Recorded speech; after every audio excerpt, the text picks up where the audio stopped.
regarding Saint Joseph, you progressively became a staunch defender of the position that he was a young virgin as opposed to an old widower.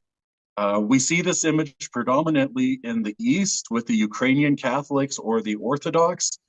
Not as much in the West anymore. Now we see him more as a young guy. What prompted this mission of yours to defend the youth and the virginity of Saint Joseph? Um, well, I guess just love and truth. I mean, because when my family and I, and then later our parish did the consecration of Saint Joseph using Father Calloway's book. I mean, he talks a lot in there about how Joseph, was not an old senile grandpa type of 80 years old, but he was like a younger, normal age man.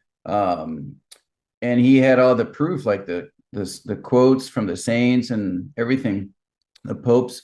So in my book, on maybe around day 11, I think that day is called the new Uza. I really digged into that. So I thought, well, this is not like, this is historical. We can find out. Like, either he was 8 years old and a widower, or he wasn't. Like, so for me, Right. it's truth. Like, and since I see Saint Joseph very much like my spiritual father, like Mary is, the mother of all Christians. Likewise, Joseph is the father of all Christians. So it's like, if someone's going to say something that's not true about my dad, I'm Mhm. going to be like, well, hey, bro, that's not true. That's just how I am, to a fault sometimes. But anyway, yeah, to put it nicely, I think the best way to put it is like Dr. Deacon Mark Miravalle. He once said something to the effect of, we need not sacrifice Joseph's virginity on the altar of apologetics. So let me say that again, because it's a pregnant phrase there. I like to unpack it. We need not sacrifice Joseph's virginity on the altar of apologetics.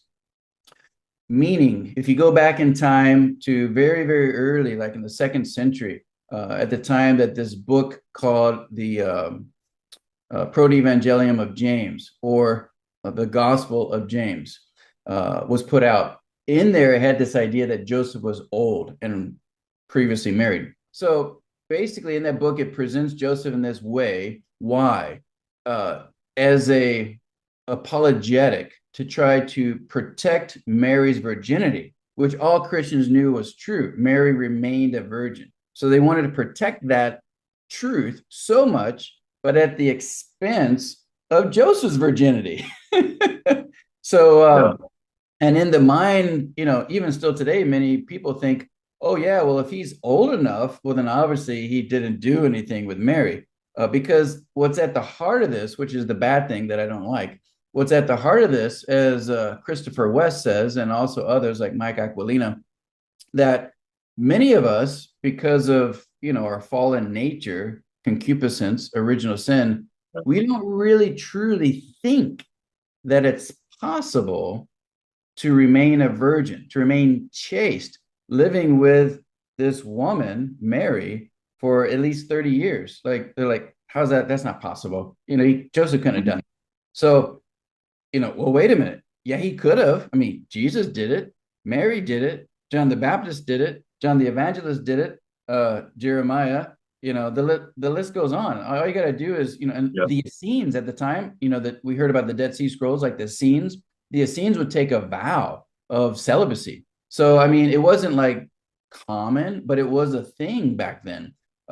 So if certain people like that did it because they had a big mission, well, is it not unthinkable that Joseph might have taken a vow of celibacy too? Because he had like the biggest mission of any man ever, just man, Yeah. like little him, not God man like Jesus.